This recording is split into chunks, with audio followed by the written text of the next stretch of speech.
Assalamualaikum warahmatullahi wabarakatuh.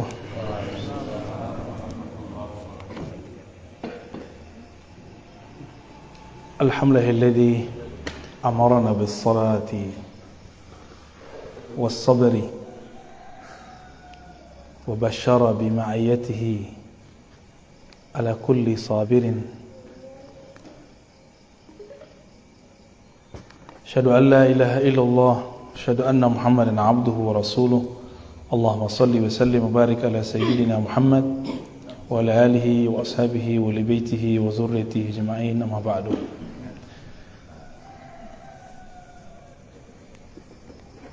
Bapak Ibu jemaah subuh yang dimuliakan Allah, sudah sebulan ya kita masih di bab sabar.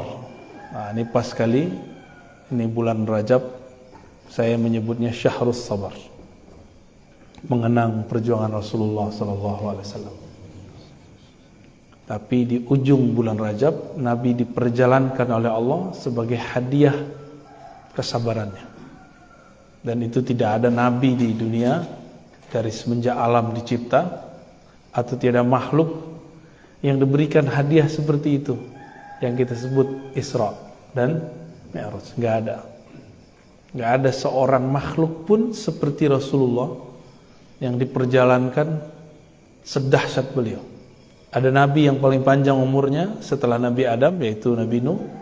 Itu nggak mengalami perjalanan rohani itu. Karena Nabi Nuh sabarnya masih ada ujungnya. Ya, jadi sabar nggak boleh ada ujung. Kalau kita kan nanya, sabar ada batas nggak? Kalau Allah sabur nggak ada batasnya. Jadi kalau kita kan pengennya ada batasnya. Maka sabar itu terbagi dua, ada sabar nafsiyah, ada sabar ruhiyah. Kalau sabar nafsiyah ada batasnya, sabar jiwa, ego. Selevel Nabi Nuh, sabarnya masih nafsiyah. Sedangkan Nabi Muhammad SAW sabarnya sudah sampai level ruh. Kalau ruh unlimited, inilah yang disebut di Quran, innama yuwaffas sabiruna ajrahum bighairi hisab. Pakai alif lam di situ, as-sabirun, sesungguhnya tanpa hisab Allah balas.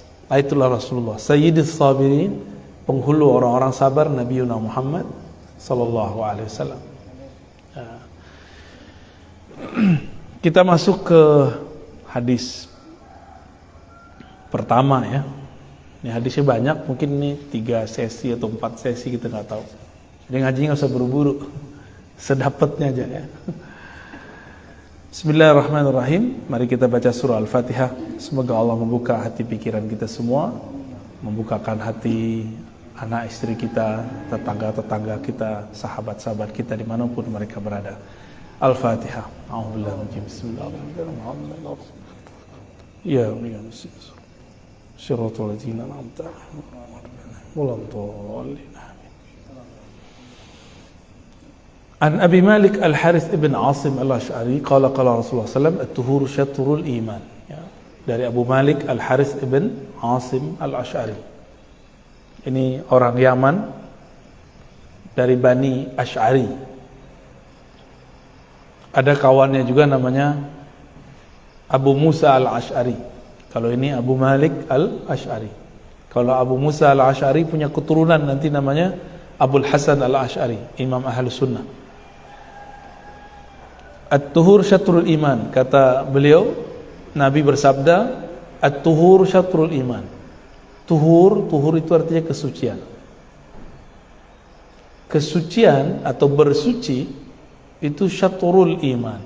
Syatr itu separuh dari iman. Jadi separuh bab iman itu bab kesucian. Maka kata iman, karena iman itu masuknya ke dalam kolbu, maka tuhur di sini bukan hanya kesucian zahir, tapi juga kesucian batin. Di saat seseorang berwudu, dia tidak hanya mensucikan zahirnya, dia mesti juga mensucikan batinnya. Itu maksudnya ya. Kalau taharah itu yang zahir. Kalau tuhur ada waw di situ menunjukkan ada sisi dimensi batinnya. Ya. Walhamdulillahi tamla'ul mizan. Pujian kepada Allah memenuhi mizan. Mizan itu timbangan. Jadi kalau kita suka memuji Allah tanpa banyak amal, mizan timbangan kita langsung penuh. Jika Allah begitu, apalagi makhluk, maka jangan pelit berterima kasih kepada manusia. Man lam yashkurin nas lam yashkurillah. Yang tidak berterima kasih kepada manusia, belumlah dia disebut bersyukur kepada Allah. Ya, banyak-banyaklah mengapresiasi orang. Maka alhamdulillah ini boleh disebut orang yang suka memberikan apresiasi, dia akan ditimbang. Di kalangan manusia pun sulit ditimbang seperti apa, apalagi di sisi Allah Subhanahu wa taala. Assalamualaikum. Ya, marhaban. Jadi kalau kita baca alhamdulillah, maknanya bukan segala puji, itu terjemah. Jadi kalau mengatakan alhamdulillah, maka maknai terima kasih ya Allah. Itu makna alhamdulillah ya. Jadi Bapak kan baca 3-3 tuh pada salat. Jangan segala puji itu terlalu biasa. Itu terjemahan, translate. Dimaknai terima kasih ya Allah, itu alhamdulillah. Kalau kita bilang terima kasih, rasanya lebih dahsyat daripada sekedar mengatakan segala puji ya. Segala puji itu bahasa tahun 1600-an ya. Tahun itu awal-awal penerjemahan Al-Quran dari bahasa Arab ke bahasa Melayu lama, diprakarsai oleh imam-imam kita di Aceh dulu, mulai dari Hamzah Fansuri, Syamsuddin Sumatrai, lalu kemudian muncullah Syekh Abdul Rauf Singkel. Beliau nulis kitab Tarjumanul Mustafid, emang begitu terjemahannya. Tapi yang paham bahasa begitu kan zaman dulu.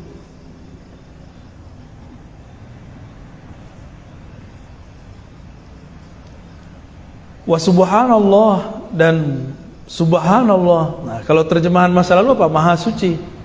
Ya. Maha suci Allah. Orang kalau sekarang ingat suci apa? Cucian. Ya. Maka kata maha suci kita boleh maknai dengan makna yang lebih pas.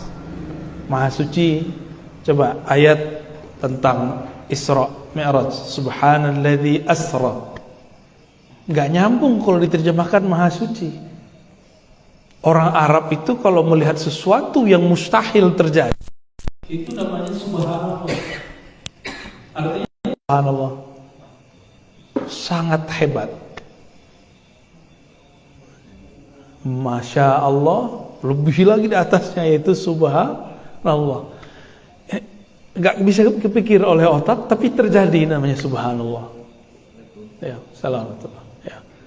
Itu perbedaan antara subhanallah terjemahan lama dengan terjemahan baru. Ya.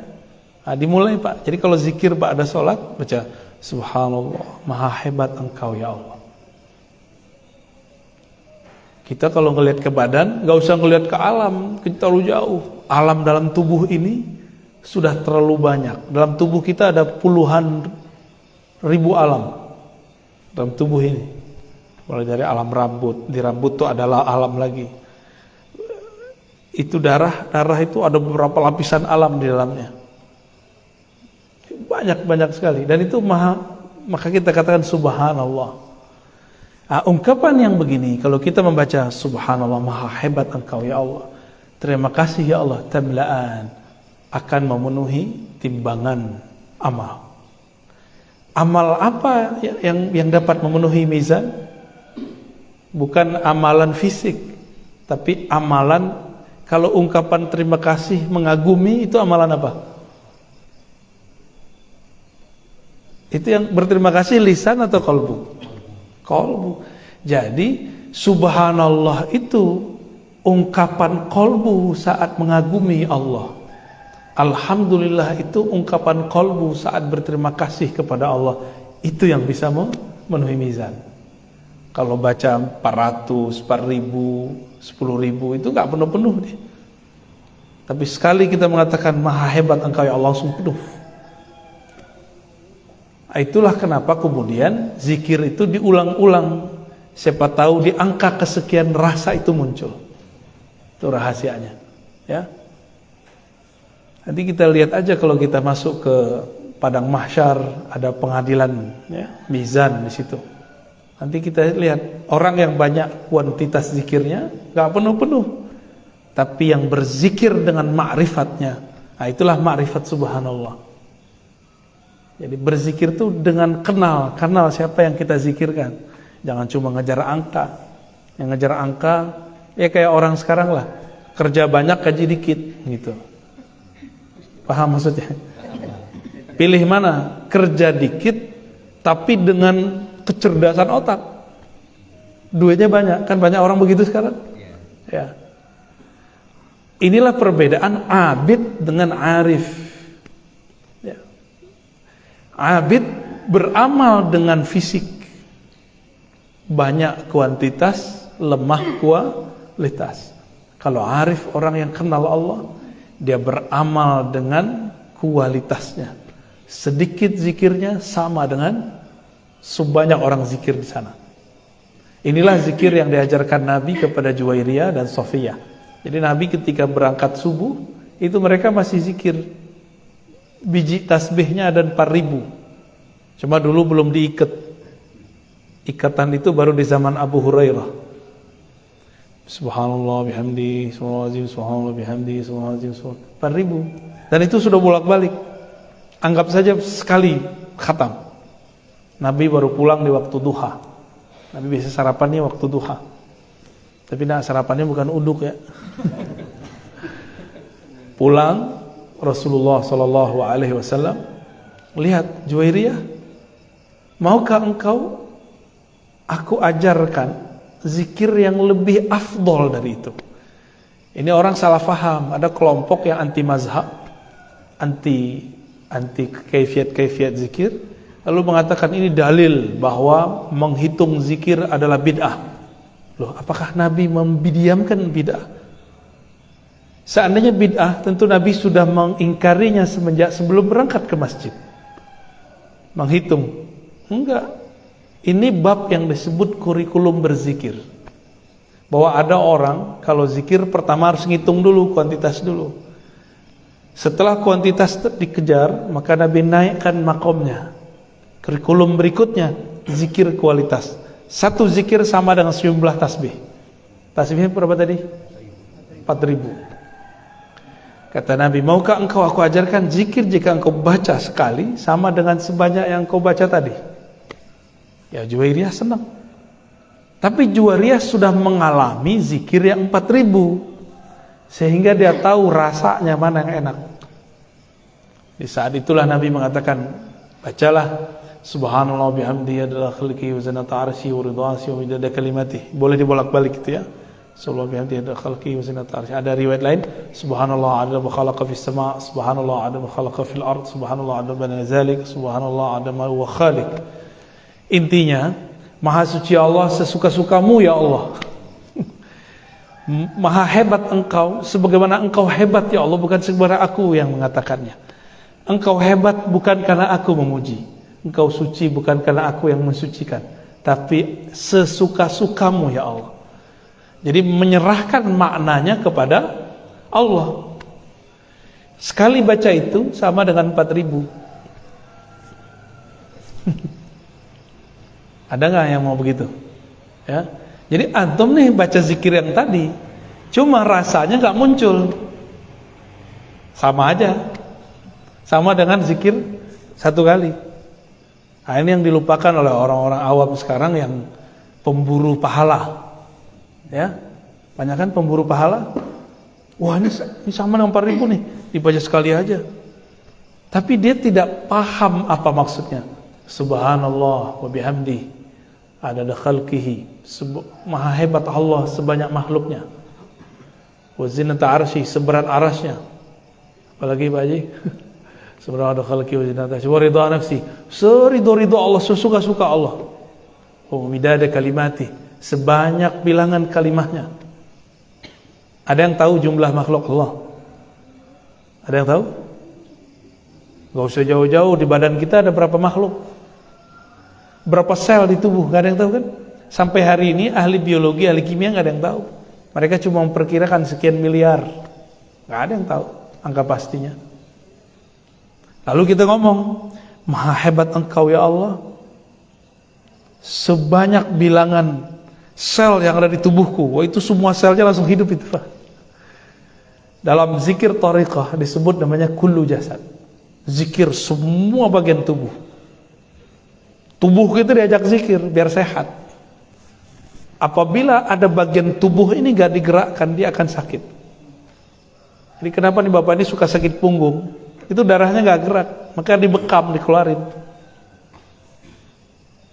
Keluarin Pak, harus dikeluarin itu. Jangan diendon aja tuh ya. Itu darah kotor semua itu di punggung. Harus dikeluarin. Makanya Nabi SAW setiap kali beliau badannya pegel, itu selalu kemudian bekam. Kepalanya berat, langsung bekam. Ya, enggak main ruqyah aja ya. Dikit-dikit ruqyah. Bekam dulu ya, amalkan dulu asbab-asbab zahirnya. Kayaknya ada yang habis dibekam nih. Bener hilang ya? Kepalanya hilang apa sakit palanya? Itu bener Pak. Gak usah jauh-jauh. Tangan kita nih ada gatal-gatal, terus darah putihnya ngumpul dikit, nggak nyaman, bener nggak? Dan itu hanya bisa nyaman dikeluarin, baru enak. Dan itu ajaib ya, makanya disebut kalau kita baca subhanallah, maha suci, maha hebat engkau ya Allah, sebanyak bilangan makhluk, banyak sel di tubuhku. Udah, tubuh kita semuanya hidup tuh dari ujung kepala sampai ujung kaki. Kalau bacanya 33 begitu, sehat Pak rohani kita dan jasmani kita sehat langsung. Maka ahli-ahli zikir pun kalau sakit, dia nggak merasa sakit. Dia biasa aja, dokter aja yang bilang dia sakit. Dia nggak sakit. Guru saya dulu Abu Ya Hasan Basri divonis akan dibedah, operasi besar. Tapi sebelum dibedah, jadi cek di lab lagi. Dilihat nggak ada penyakitnya, tapi kok beliau merasa ada yang sakit gitu. Disuruhlah baca istighfar sama dokternya, dia nggak tahu yang disuruh itu seorang mursyid. Mursyid saya Pak dia itu. Istighfar Pak, istighfar. Dia bilang, oke, istighfar. Udah besoknya pulang. Nah, jadi kalau baca subhanallah, mulai baca subhanallah dengan ma'rifat, bukan dengan adat, angka. Adat bahasa Arab pakai dal, angka. Nggak pakai angka lagi kalau bisa. Angka itu cuma kurikulum aja. Kok ada sekarang kelompok yang saklek dengan angka, baik kelompok anti sufi ataupun sufi. Ini lucu. Ya, yang anti sufi bilang hanya 33, kurang nggak boleh lebih bid'ah. Itu kan cuma contoh 33 itu. Emang kalau lebih nggak boleh? Ada. Terus ayat Qur'annya gimana? Ya ayyuhallazina amanu dzkurullaha dzikran katsiran. Wahai orang beriman, zikir sebanyak-banyaknya. Zikir sebanyak-banyaknya. Sebanyak-banyaknya itu versi banyak kita atau banyak Allah? Nah, maksudnya banyak versi Allah. Udah segini umur Pak masih nggak ngerti juga ma'rifatullah, kan aneh. Masa harus anak muda yang ngajarin? Ya, harus mulai berzikir dengan ma'rifatullah. Kita pakai angka-angka sombong nanti. Apalagi aku nyebut umur, sombong ntar. Lu belum lahir gue udah zikir. Ntar kalau dibalikin kayak seperti hadis Juwairiyah gimana? Ya, betul ente zikir tapi pakai angka, nggak pakai ma'rifat. Lewat kita sudah. Nah, di akhir zaman ini kan ujian kita banyak. Ujian kita pakai handphone, smartphone. Kayaknya kita ini sok sibuk apa sibuk beneran saya nggak tahu. Ya, maka nggak ada caranya kecuali mengaktifkan zikir dengan ma'rifat. Yang dulu sudah Nabi kasih clue-nya, sekarang kita eksplorasi sebanyak-banyaknya. Ya, itu harapan kita sih di akhir zaman ini. Karena umur sudah banyak terbuang untuk hal-hal yang nggak penting. Ya, dulu di zaman Ibnu Athaillah Sakandari beliau nulis kitab Adabus Suluk. Dan beliau sudah kasih clue-nya di zaman itu, smartphone belum ada. Ya, belum ada YouTube. Belum ada yang mengganggu orang untuk suluk. Maka kitab itu saya ajarkan sekarang, puyeng orang, Pak. Aduh, gimana cara ngamalin ini gitu. Ya, bayangin Pak, di kitab itu diajarin kalau zikir itu ada khalwatnya, ngurangin makannya, ninggalin anak istrinya. Gak ada yang kuat kan?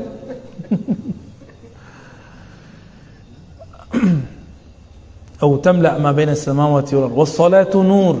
Salat itu cahaya. Nur. Nur itu membuat apa yang ada di sekitar cahaya terlihat. Makanya ayatnya wasta'inu bis-sabri was-shalah. Kalau minta tolong dengan sabar dan salat.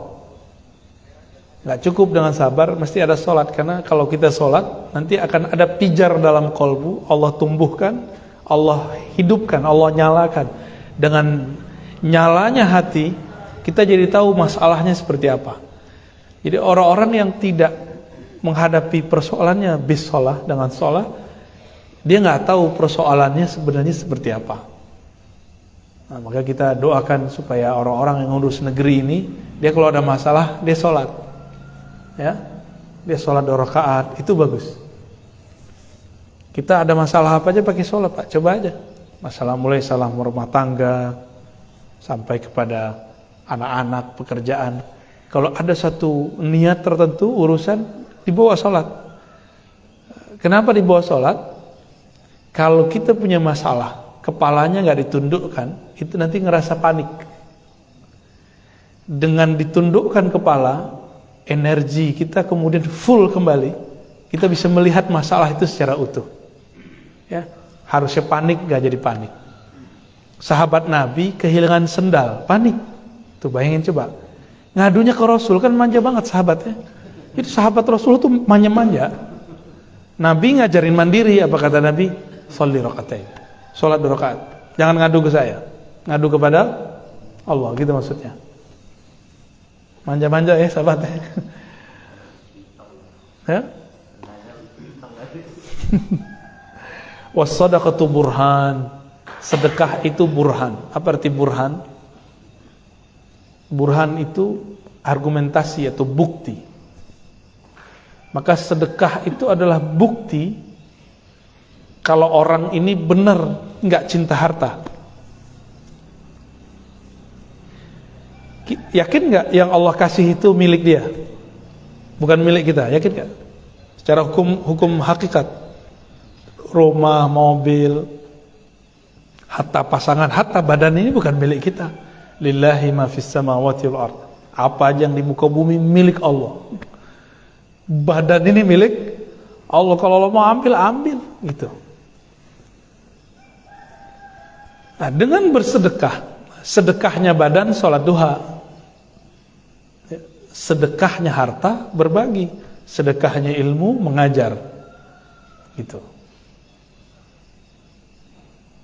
Nah, udah sedekah belum? Hari ini sedekah kita sholat sunat. Nah, udah sholat sunat belum? Maka di malam hari itu ada sholat malam, itu sedekahnya badan. Siang hari ada sholat duha, itu sedekahnya badan. Saya boleh nyebutnya sedekah badaniyah, sedekah fisik. Ya.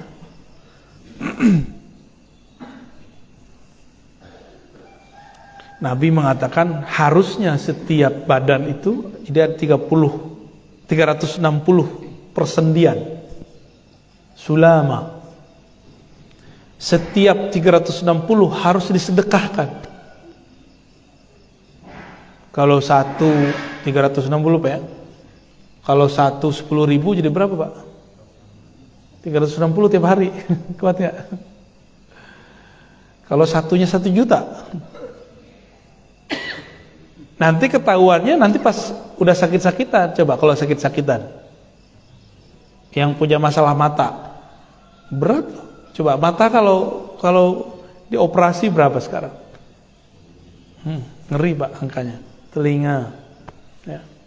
Ada yang gigi, coba gigi, ya kan? Ada kebayangan? Tuh pilih bayar pas berobat atau sedekah. Cuma udah telat ya, udah tua baru sedekah. Seharusnya sedekahnya dari sekarang. Sedekahnya seharusnya dari sekarang. Nabi mengatakan tabassumuka fi wajhi akhika shadaqah. Kamu senyum di wajah saudaramu sedekah.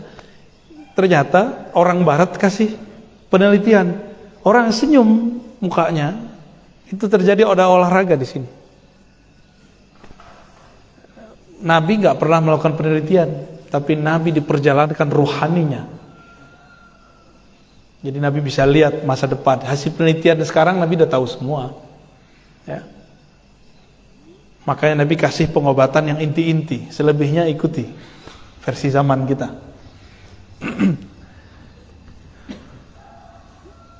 Wasabru dia. Nah, ini yang paling inti di pagi ini. Sabar itu dia. Jika sholat itu cahaya, sinarnya bersumber dari sabar. Sholat yang penuh kesabaran disebut tuma'ninah. Ya. Sholat itu artinya doa. Maka wassalatu nur bisa juga diartikan doa itu cahaya. Sinarnya dari sabar. Maka orang yang kuat sabarnya, itu dirinya bersinar. Sinar inilah yang permanen. Kalau dilihat di langit, kelihatan berpijar. Jadi setiap hari malaikat turun. Ini kan malaikat lagi turun nih, ganti sip. Ketika mereka naik, orang-orang yang sholat tadi subuh, itu kelihatan bercahaya. Sampai sekarang kalau Bapak ini duduk begini, wah ini kenceng sekali cahaya ke atas. Kekuatan cahaya di atas itu seperti satu bintang. Ya, satu bintang. Nah, yang baru sholat sekarang tuh baru bercahaya tuh dari tadi tuh. Kelip-kelip, redup-redup. Tapi yang kita sudah sholat dari tadi, itu cahayanya seperti kita ngeliat Venus.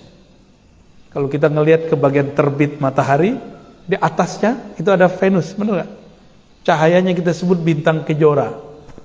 Berpijar, dilihatnya asik. Maka malaikat menggosipkan di langit, itu cahaya siapa? Inilah yang disebut viral di langit. Ya, mau viral di langit. Jangan viral di bumi, Pak, gak seru. Gak seru di viral di bumi itu. Kemana-mana terganggu, gak bisa nyaman. Tapi viral di langit, wah kita betul-betul kita doa langsung diaminkan berjajar sampai ke atas. Kadang-kadang ngomong apa aja, belum kita pengen beneran baru terucapkan, itu sudah datang tuh malaikat yang datangin. Ya, dengan izin Allah tentunya. Maka kiai-kiai wali itu nggak boleh keceplosan pengen apa, dia harus tahan-tahan, takut ngerepotin makhluk-makhluk yang lain, Mbak. Maka kita ini kalau ketemu guru kita kadang bilang saya suka ini, walaupun kita nggak bilang nanti saya yang kasih, Pak Kiai, kita pengen aja bawain. Nah, itu baru kiai yang viral di bumi. Gimana kalau viralnya di langit? Bahaya, Pak. Ya. Wal Qur'anu hujjatun laka wa alaik. Quran itu dapat menjadi hujjah. Hujjah itu argumentasi. Laka, yang menguatkan, menyelamatkan engkau. Aw alaik, atau Quran justru malah menjadi bumerang bagi kamu. Jadi nggak semua orang hafiz Quran itu selamat. Khawarij bunuh orang pakai Quran. Benar nggak?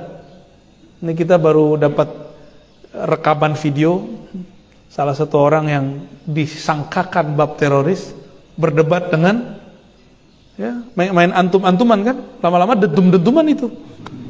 Ngeri, Pak, ngeri sekali. Seharusnya bilang aja, jika saya menyebabkan engkau sesat, maafkan saya. Seharusnya selesai begitu. Yang bolak-balik. Ya. Kalau di dalam diri kita ada nurul afu, cahaya memaafkan, cahaya minta maaf. Ya, minta maaf aja sih susah amat. Ya. Nanti di akhirat kan kita begitu semua. Ini baru persidangan bumi loh, Pak. Di akhirat nanti orang-orang disidang, mulutnya ngomong, gak ada saksi, tangannya ngomong, gara-gara kamu tuh, kami tidak selamat. Kakinya ngomong lagi, badannya ngomong, semua ngomong, lidahnya sendiri. Ini hadis Imam Tirmizi. Di hadis Imam Tirmizi dikatakan begitu. Semua anggota tubuh berkata kepada lisan, wahai lisan, jaminan kami kamu. Kalau engkau selamat, kami selamat. Jadi nanti kita ini berdebat sama diri kita sendiri. Kalau itu kan masih sama jamaah ya. Kita nggak tahu hakikatnya siapa yang benar, siapa yang salah. Tunggu aja hasil sidangnya, Pak. Kita doakan baik-baik aja mereka ya. Jadi Quran ayatnya suci, tapi kalau udah sampai di pikiran manusia belum tentu suci. Nah, tapi banyak orang-orang yang mengklaim pemahamannya suci cuma karena baca ayat tertentu. Tolong dibedakan Quran yang suci dengan pemahaman manusia yang pasti tidak suci. Pak Haji ini hafiz Quran, punya pemahaman Quran. Saya membaca Quran, punya pemahaman Quran. Quran yang kami hafal itu suci. Tapi pemahaman saya, pemahaman Pak Haji itu nggak suci. Sepakat Pak Haji? Pasti sepakat beliau. Nah, kelompok-kelompok Khawarij di akhir zaman itu mereka menganggap pemahamannya terhadap ayat itu suci. Jadi beda dengan dia, beda dengan Quran. Tuh. Udah jadi Allah aja dia kan? Ya. Ini ciri-ciri Khawarij, Pak. Ya. Beda dengan dia, berarti beda dengan Allah. Nah, dan ini sudah mulai muncul, ya. Nauzubillah min dzalik. Kullun nas yaghdu faba'i'u nafsahu famu'tikuha aw mubikuha. Setiap manusia berangkat, ada yang menjual dirinya, menggantikan dirinya dengan surga, ada yang menggantikan dirinya dengan neraka, ya. Semoga kita termasuk yang pertama. Amin ya rabbal alamin. Hadis kedua. Ini hadis pertama baru begitu. Saya kalau mulai baca hadis dengan Fatihah, itu selalu kebuka. Yang sebelum ngaji nggak kebuka. Jadi sebelum ngaji ini saya belum paham juga hadisnya. Tapi kalau sudah mulai Al-Fatihah, itu Allah bukanya tuh. Kalau diterusin satu kalimat nggak selesai. Ya. Jadi kita baru paham kenapa ada namanya ilmu tafsir. Ada namanya ilmu syarah. Tafsir itu ada tafsir riwayat, ada tafsir bil ma'thur dengan akal, ada tafsir dengan ruh. Namanya tafsir isyari. Kalau saya menyebutnya tafsir zauqi. Secara zauq, rasa. Ya, itu dahsyat. Nah, yang ini yang unlimited, yang ini yang terakhir. Kalau riwayat ada batasnya. Ada di buku sudah banyak cetakannya. Akal bisa disekolahkan. Tapi kalau tafsir isyari, ruhi, itu tergantung sejauh mana kita menyelami ini secara rohani. Gitu. Jika versi kita ada batasnya, tapi kalau kita pulangkan kepada Allah, Allah nggak terbatas. Disitulah maknanya ilmu Allah itu tak terbatas, ya. Walau annama fil ardi min syajaratil aqlam wal bahru yamudduhu min ba'dihi sab'atu abhurin ma nafidat kalimatullah. 7 kali lipat semua samudra di alam semesta, semua daun-daun jadi lembarannya, ya. Itu samudra jadi tintanya, nggak bisa nyatet ilmu Allah. Ma nafidat kalimatullah. Nah, kita dapat satu laut aja, Pak. Bapak sudah disebut Bahrul Ulum. Bahrul Tafsir. Satu samudra nih diturunin ke hati. Udah nggak ada batasnya sudah. Maka orang itu ada ilmunya seperti gelas. Habis segelas ya harus diisi ulang, kalau nggak bisa ngajar deh. Ada yang kayak galon, lumayan bisa 3 hari. Kalau nggak harus di-upgrade lagi. Ada yang ilmunya kayak apa tuh namanya yang di atas rumah kita itu? Toren. Ya, kalau dia nggak nyambung sama sumur atau PDAM, ya udah habis dia. Nah, itu lumayan tuh, ya. Maka kalau ada orang disebut Bi'rul Ulum, sumurnya ilmu, itu berarti di dalamnya ada mata air. Mata airnya nggak habis-habis. Ada orang makomnya begitu, tapi masih ada batasnya. Kalau yang ngambil banyak habis, Pak. Ada yang Nahrul Ulum, sungai ilmu.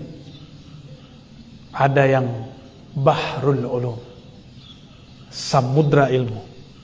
Nah, ini yang mahal ya. Dan ini bukan khusus untuk orang zaman dulu. Setiap masa mesti ada orangnya. Ya. Setiap masa meninggal wali Allah, ada penggantinya, nggak usah khawatir. Dan sekarang kita harus ngambil estafet itu. Ya, nggak boleh kita kemudian menyerahkan urusan zaman ini ke kitab-kitab jadul zaman dulu. Zaman dulu kitab-kitabnya kita baca sekedar untuk ibrah. Kalau ada persoalan yang sama kita ambil itu. Tapi persoalan zaman dulu sama nggak dengan zaman sekarang? Zaman dulu udah ada smartphone belum? Udah ada bank belum? Udah ada asuransi belum? Udah ada komplek belum? Komplek kan masalahnya komplek enggak? Belum ada, Pak. Belum ada imunisasi, belum ada vaksin. Di zaman dulu nggak ada. Belum ada BPJS, ya kan? Jadi kalau kita membahas persoalan sekarang pakai kitab sebelum masalah ini ada, masalah nggak selesai, malah jadi masalah baru. Nah, ini PR untuk ulama-ulama nih. Jangan menghukum kripto, forex, saham dengan kitab yang kitab itu ditulis sebelum masalah ini ada. Ya, benar nggak? Many changer. Dulu orang bilang riba, Pak, dulu. $1 jadi 14.000. Lah, satu kok jadi 14? Ini riba nih, kata kawan kita dulu. Lah sekarang kita dia doyan. Dapat dolar, Pak, ganti ya, tuker. Jangan-jangan hal-hal yang disebut forex, kripto sama. Cuma beda aja, ini digital, ini tidak gitu. Cuma karena kita berhukum dengan hukum yang dulu diproduksi, lalu dipakai itu untuk nyelesain masalah sekarang, ya nggak selesai. Inilah terjadi kenapa ada kiai-kiai debat masalah hukum bank. Kan lucu, Pak. Riba mah haram. Nggak ada dalil yang mengatakan riba halal, ya kan? Betul nggak? Lalu antum pakai penjelasan ulama di zaman bank belum ada untuk menjelaskan hukum bank. Ya nggak selesai masalahnya. Gitu kira-kira. Jadi jangan selesaikan masalah kita dengan kitab-kitab lama. Kecuali Qurannya kan umum. Quran itu babnya bab ijmali. Jarang-jarang sekali Allah berbicara tentang bab hukum muamalat secara tafsili. Jarang. Betul-betul Allah kasih semacam kelonggaran antaradin. Nah, imam mazhab kita keilmuannya sudah sampai pada level ruh. Makanya mazhab mereka relevan sampai sekarang. Itu yang saya ceritakan di bulan-bulan sebelumnya. Orang dulu kalau zakat mesti pakai benda, ya, fisik. Tapi Abu Hanifah bilang boleh dengan yang senilai. Di zamannya dia disebut najis oleh Hamad bin Zaid. Tapi zaman sekarang semua mazhab nggak ada yang nolak bahwa zakat fitrah boleh digantikan dengan angka. Caranya nggak mesti pakai beras, Pak Kiai, ini saya beli berasnya, ambil.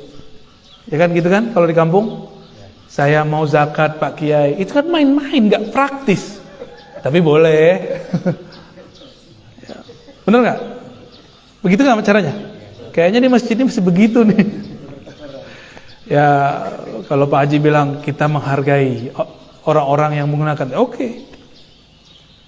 Tapi kan orang sekarang sibuk, Pak, atau so sibuk. Sembari lagi di mobil, pencet jadi, ya kan? Tinggal kirim tandanya. Itu sudah dipakai oleh lembaga-lembaga zakat internasional, nasional. Masa kita belum pakai? Kira-kira begitu. Perkataan ini tahun 130 disampaikan oleh Abu Hanifah. Dan baru relevan di tahun 1440-an. Sekarang ini nggak ada yang nolak, ya, nggak ada yang nolak, benar nggak? Maka kecerdasan dia itu melewati akal dan riwayat yang ada zaman itu. Inilah namanya zauki, nyambung sampai ke sana. Ya. Jam berapa nih Pak Haji? 6. Dikit lagi ya. Hadisnya baru atuh nih. Dari Abu Sa'id Al-Khudri, nama lengkap beliau Sa'ad bin Malik bin Sinan. Anna nasan min Ansar sa'alu Rasulullah fa'atahu. Orang-orang Ansar datang ke Nabi minta-minta, Nabi kasih. Kaya atau miskin? Nabi itu kaya atau miskin? Terus siapa yang bilang Nabi miskin? Pecat dari umat Nabi Muhammad ya. Nabi itu bergaya miskin. Maksudnya sederhana. Iya, tapi Nabi gak miskin. Nabi itu presiden. Gaji berapa? Direktur zakat, Pak. Dulu kawan saya direktur lembaga zakat gajinya 20 juta. Sama anggota DPR. Ada DPRD ya. Itu gak perlu korupsi itu. Karena kalau dia gak dikasih segitu, dia bisa korupsi. Dan bahaya. Jadi orang-orang yang bergelimang dengan harta kerjaannya, dia harus disejahterakan biar dia nggak kemudian korupsi. Tetap aja korupsi kalau sebagian orang, ya nafsu kan nggak ada ujungnya. Summa sa'aluhu fa'atahum. Lalu mereka minta lagi, Nabi kasih. Hatta nafada ma 'indah, sehingga yang beliau punya habis. Nggak ada yang sanggup jadi Rasulullah. Ada yang sanggup jadi Rasulullah. Ya kita aja ada orang minta-minta tepi jalan, kita tutup pintu nggak buka-buka ya kan. Alasannya sederhana, dilarang oleh pemerintah. Ya juga sih. Faqala lahum hatta anfaqa kulla syai'in biyadi. Lalu Nabi ngomong, setelah duitnya, hartanya semua habis, ma yakun indi min khair falan udakhirahu ankum. Ini kayak orang tua ngomong ke anaknya. Nabi ini kan orang tua kepada umatnya, itu seperti orang tua. Wahai umatku, wahai sahabatku, jika aku nyimpan kebaikan, uang, duit, dinar, dirham, kira-kira begitu, tentulah lan addakhirah, tidak akan pernah aku simpen. Gak mungkin. Kayak kita nyimpan di bank gak pernah. Tanya orang, susah lagi pandemi, padahal duitnya banyak. Ya. Nggak mau ngasih bilang aja belum bisa ngasih. Gak usah bilang nggak ada, ntar didoain malaikat nggak ada beneran. Wa may yasta'fif ya'afuhullah. Siapa yang iffah, menahan diri untuk tidak minta-minta, Allah akan jaga kemuliaan kehormatannya. Nabi udah nggak ada duitnya. Bayangkan orang semadinah minta. Wa may yastaghni yughnihillah. Siapa yang merasa cukup dengan yang Allah beri, Allah akan kayakan dia. Berarti kaya itu dari Allah, bukan dari harta. Wa may yatasabbar yusabbirhullah. Siapa yang berusaha sabar, Allah akan membersamainya. Wa ma u'tiya ahadun ata'an khairan wa awsa' min as-sabr. Tidak ada rezeki yang lebih tinggi, lebih banyak, lebih bernilai daripada sabar. Ya. Jadi sabar ini luar biasa. Ternyata sabar itu ada sabar dari kepayahan, ada sabar dari meminta-minta. Nah ini babnya. Sabar dari meminta-minta. Bahkan minta ke Allah aja malu ini orang. Karena Nabi SAW mengatakan, siapa yang sibuk man syaghalani zikri, siapa yang sibuk berzikir, baca Quran, sholat, riyadhah, an mas'alati, sehingga enggak sempat meminta kepadaku, aku akan berikan kepadanya ma u'tis sa'ilin, apa yang aku berikan kepada yang meminta. Maka pilih mana? Meminta atau zikir? Mending zikir, Pak. Maka kalau ada zikir diajarkan guru pagi sore, amalkan itu. Paling cuma 15 menit. Ya. Itulah bedanya zikir dengan ilmu. Ilmu, Bapak duduk dari tadi rasanya kan sebentar. Enggak pegel kan kakinya? Coba duduk 5 menit langsung kesemutan. Ya. Kecuali pikirannya lagi di rumah tuh, nggak nyaman, kakinya tiba-tiba gerak aja tuh. Kebelet kali ya. Ajaban li amril mu'min. Hadis berikut dari Suhaib bin Sinan. Nabi bersabda SAW, ajaban li amril mu'min. Sungguh menakjubkan orang beriman itu semua urusannya. Kenapa? Inna amrahu kullahu lahu khair. Bagi orang yang percaya, ini kata kuncinya percaya, yang sudah ada kepercayaan di kolbunya kepada Allah, semua urusannya kayak baik. Berarti bagi orang beriman, pandemi baik atau buruk? Saya menganggap pandemi itu ada nilai baiknya yang tidak terkira. Dulu saya nggak ngerti Pak ilmu tentang hadis-hadis akhir zaman, padahal saya hafal hadisnya. Ya. Hadis Dajjal itu saya hafal gitu. Dari umur 13 tahun saya sudah menghafalkan bagian akhir zaman di kitab ini. Ada tentang bab tentang akhir zaman di kitab ini. Seluk-beluk tentang akhir zaman itu saya hafal dalilnya. Dalil doang. Ngerti enggak? Benerlah kata Nabi, rubba hamili fiqhin ila man huwa afqah. Bisa jadi ada orang yang hafal ngajar kepada orang yang dia ajar nanti lebih pinter. Gitu. Selama pandemi saya ngaji lagi. Kalau enggak ngajar terus. Kapan belajarnya? Kan belagu juga kalau kita ngajar terus. Ternyata kiai, ustadz, dai, ulama, kalau dia enggak punya akses ke dalam kolbunya, ilmunya sebatas yang di kitab. Padahal kitab itu dulu ditulis dari kolbu. Kitab ditulis dulu dari kolbu. Nah, ini disorientasi para santri dan para kiai sekarang. Mereka menghukumi bab kolbu dengan apa yang di kitab. Kalau nggak ada di kitab dia nggak percaya. Padahal semua yang di kitab itu dulu ditulis keluarnya dari kolbu. Maka jangan pernah menghakimi ilmu-ilmu ma'rifatullah pakai kitab yang kita nggak ngerti. Banyak hari ini kawan-kawan saya terhijab, terhalang untuk belajar ilmu tentang ma'rifatullah, cuma karena dia bilang, kok di pesantren saya nggak ada ya orang ngaji begitu. Ya pesantren ente sih ya. Gurunya kan nggak mungkin ngajarin ma'rifat orang baru sampai MA, madrasah aliyah, nggak mungkin diajarin ma'rifat yang tinggi-tinggi. Mesti diajarin yang sesuai dengan umurnya. Nah, di sini dikatakan wala isadzalika li ahadin ilal mu'min. Yang menganggap segala sesuatu itu baik cuma orang beriman. Jadi saya mau nanya lagi nih, pandemi ada baiknya nggak? Kayaknya yang diam masih ragu nih. Jeritat gitu ya. Dompet sepi gitu ya. Pasti ada baiknya. Dulu kita sering mikir gini, coba kalau saya liburan, saya pengen sholat bareng anak-anak, ya kan? Mimpin sholat anak istri. Selama pandemi ada namanya WFH ya. Dan kita waktu awal-awal kita sholat di rumah semua nggak? Dan itu nikmat sekali Pak. Bagi saya nikmat sekali karena saya tinggalin istri lama kan, dan anak lama. Keluar baru balik setelah seminggu. Nikmat sekali. Kalau Bapak kan berangkat pagi pulang sore. Kalau saya nggak, berangkat sekarang bisa pulangnya sebulan. Dan itu nikmat sekali. Bisa bersama ya. Jadi nikmatilah pandemi ini ya. Kita kerja aja sebisanya kita kerja, yang penting bisa makan, bisa berbagi, pengen apa cukup ya. Bener nggak?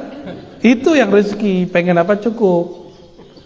Pengen keluar negeri bisa ya kan. Pengen mobil boleh, pengen motor jadi. Ya itu Pak, ya rezeki itu yang penting cukup, bukan berlebih ya. Berlebih Allah nggak ngasih izin. Berlebih bagi. Gitu. In asabathu sarra syakara fakana khairan lah, wa in asabahu dharra sabara fakana khairan lah. Jika dia asabathu musibah. Jadi ternyata musibah bahasa Arab itu dua cabangnya. Ada musibah kebaikan, ada musibah keburukan. Tapi bahasa Arabnya bukan keburukan ya, sarra. Sarra sesuatu yang menggembirakan. Jika dia dikenai oleh sesuatu yang menggembirakan, sesuatu yang mengenai kita namanya musibah. Jadi asaba yusibu ya, musibatan. Musibah itu bahasa Arab. Itu artinya sesuatu yang mengenai kita. Sesuatu yang kita rasakan sekarang. Nah, maka wa in asabathu, jika dia merasakan kebahagiaan, syakara, dia bersyukur. Maka orang yang bersyukur itu diuji dengan kebaikan. Jadi Bapak yang lagi bisa beli rumah di komplek ini, ya, bisa beli kendaraan, bisa punya anak, istri, atau tinggal di mana aja. Berarti dapat musibah kebaikan. Nah ini kalau versi bahasa Arab, versi bahasa Rasulullah. Wa in asabathu dharra, jika dia ditimpa mendapatkan atau merasakan dharra, enggak sanggup melebihi batas diri kita. Maka jangan bersyukur dengan jiwa, bersyukurlah dengan ruh. Kalau dengan jiwa enggak kuat, ya, maka orang bilang, saya enggak sanggup Pak, saya enggak sanggup Ustadz. Kita banyak orang ngomong begitu. Itu karena dia dengan jiwanya. Maka bacalah zikir, hadapilah masalah dengan ruh. Ruh itu murni, abadi, dia tidak ada limit dan batasnya. Ya. Ngadepin pasangan jangan pakai perasaan Pak. Ya, makan hati, ya. Kamu udah bertahun-tahun hidup aku kok begitu-gitu aja. Nah itu kalau pakai nafsu itu, ya. Tapi kalau pakai ruh, emang begitu. Jiwa itu emang begitu. Harus ngalah, ya. Udahlah dulu, udah 3 hadis. Ya. Mau ada tanya jawab? 2 pertanyaan? Atau cukup? Oke, 1. Silakan. Assalamualaikum warahmatullahi wabarakatuh. Pakai nih. Ya.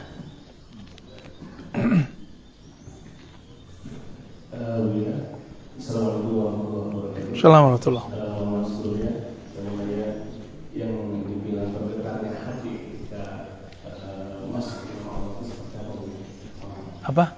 Bergetarnya hati kalau bagaimana? Oh gitu bergetar. Oh, oke. Baik. Assalamualaikum. Pernah jatuh cinta nggak Bang? Pak? Abang apa bapak nih? Sering. Oh gawat ini. Jatuh cinta bukan suka, beda. Kalau suka paling senang aja. Jatuh cinta, jatuh Pak. Ya. Kalau orang jatuh cinta, apa yang terjadi? Kolbu itu kan dia bergerak. Jika dia berhenti dia bergetar. Begitu. Jadi jika kolbu itu tertarik oleh sesuatu, dia akan menahan gerak itu dahsyat sekali. Kok bisa kolbu itu bergetar? Jika dia menyebut, melihat, mendengar sesuatu yang si kolbu itu bikin tenang. Dan dia mesti kenal. Makanya bapak ini ketemu artis belum tentu deg-deg kolbunya. Ya. Tapi kita ketemu nih, mohon maaf ya, teman masa lalu, kita senang sama dia. Wah itu jantung berdebarnya luar biasa tuh. Bener? Allah itu sudah kita temui sebelum kita lahir. Alastu birabbikum. Maka jika namanya dimasukkan ke dalam kolbu langsung menghadap kepada ruh, langsung dia bergetar. Karena cinta lama bersemi kembali. CLBK. Jadi kapan kolbu bergetar? Idza dzukirallahu wajilat qulubuhum. Jika cinta hakikinya dikenang kembali. Itu, ya. Dan itu tekniknya ada. Nggak boleh diobral. Tapi jika beruntung, kapan di mana aja nanti pasti dapat. Ya, itu hak dari Allah, nggak boleh juga ditahan. Ya. Kenapa saya tidak selalu di semua tempat saya talqin zikir? Tapi ada di satu tempat baru datang langsung talqin. Itu kolbu mengerti bahasa kolbu, ruh merasakan isi ruh. Kalau ada aja orang yang hadir itu coba dengar pengajian, itu hati saya langsung nolak. Nah nggak bisa diajak zikir, nggak bisa. Gitu. Nggak bisa. Maka penciriannya dia ajak ngapain, jamaahnya mau nggak gitu. Gitu Pak. Kita ajak berdiri dia, oh berarti mau tuh. Itu cash aja. Kita ajak berdiri nih, ayo berdiri bentar yuk. Tahu-tahu masih ada duduk 3-2 orang di ujung. Itu saya udah nggak mau talqin. Oh berarti ada yang memecah konsentrasi nanti. Karena ruh itu nggak boleh diganggu sama sekali oleh apapun. Ya. Kira-kira begitu. Nah, inilah maksud Imam Ghazali dulu di kitab Ihya Ulumuddin. Kalau orang belajar sesuatu, falyaqta, ya, an alaik ad-dunyawiyah. Dan maka dia mesti putus urusan-urusan duniawinya. Kan ada orang ngaji sama kita pengen ini apa namanya, memuaskan hasrat keagamaannya. Nah, ini ada orang belajar pakai hasrat keagamaan. Jadi dia punya masa lalu, masa boleh disebut tradisi masa orang tuanya, yang dia hanya ikut ustadz kalau sesuai dengan kebiasaan orang tuanya. Kalau nggak sesuai bukan ustadz saya. Ustadz diatur-atur sama dia. Ada yang begitu, ya ngetes. Ada juga yang lagi menjadikan kita bumper. Dia mau debat sama kawannya, diajak tuh ada pengajian ustadz anti kelompok keras. Kamu kan orang yang keras. No, kita denger ya. Setiap kali kita ceramah, dia bilang tuh, ente dibicarain tuh. Jadi dia kalau dengerin ceramah, yang kebayang sama dia temannya terus. Ya bolehlah awal-awal, tapi jangan lama-lama begitu. Ya. Kayak saya pun sendiri kan sudah mulai meninggalkan perdebatan itu pelan-pelan. Jadi bagi saya debat-debat itu seperlunya aja. Maka dalam sebulan paling cuma sekali pengajian yang isinya frontal. Tapi banyak yang senang main begituan, Pak. Kenapa? Karena banyak orang pakai nafsiyah ngaji. Nafs itu sukanya berantem. Asik kan ngeliat orang berantem? Makanya itu video pengadilan itu, suara itu banyak yang muter. Kayak kita ini senang ngeliat orang berantem. Bahkan kita ini membuatkan event-event untuk orang berantem. Benar gak? Tinju, ya kan? Debat. Kenapa ILC di TV One itu rame? Karena orang berantem. Jualannya lawan berantem. Jadi berantem itu ternak alam semesta, Pak. Alhamdulillahirabbil alamin. Gitu ya. Jadi itu kenapa kolbu bergetar, karena dia mengenang cinta sejatinya. Cinta sejati itu bukan suami istri. Cinta sejati itu cinta yang dulu kita bersumber dari dia dan akan berpulang kepada dia. Nah, ini yang jalan ini yang harus dicari pulang. GPS ma'rifatullah. Ya. Maka mengenang jalan-jalannya akan bikin getaran-getaran dahsyat. Ya. Dan itulah orang-orang yang bahagia, visinya jelas. Ilahi anta maksudi wa ridhaka matlubi, itu kata-katanya. Kalau Qur'annya wa ma khalaqtul jinna wal insa illa liya'budun, itu artinya sama. Ini bahasa ayat, ini bahasa munajat. Ya. Semoga kita yang hadir pagi ini diberkahi oleh Allah Subhanahu wa taala. Semoga orang tua kita, guru-guru kita diampuni oleh Allah Subhanahu wa taala. Tetangga kita diberikan rahmah, ya. Biar kolbunya lebih lembut, kurang gesekan. Amin ya rabbal alamin, ya. Dan untuk kita dan keluarga, semoga Allah selamatkan dari siksanya dan Allah berikan ridhonya. Radina billahi rabba wa bil islami dina wa bi sayyidina Muhammadin nabiyya wa rasulah. Ya Allah, kami ridha kepada takdirmu, ketentuanmu. Kami ridha dengan semua kehendakmu. Apapun kehendakmu, maka itu kehendak kami, ya Allah. Rabbana atina fid dunya hasanah wa fil akhirati hasanah wa qina adzabannar. Sallallahu ala nabiyyina Muhammad walhamdulillahi rabbil alamin. Subhanakallahumma wa bihamdika asyhadu an la ilaha illa anta astaghfiruka wa atubu ilaik. Assalamualaikum warahmatullahi wabarakatuh.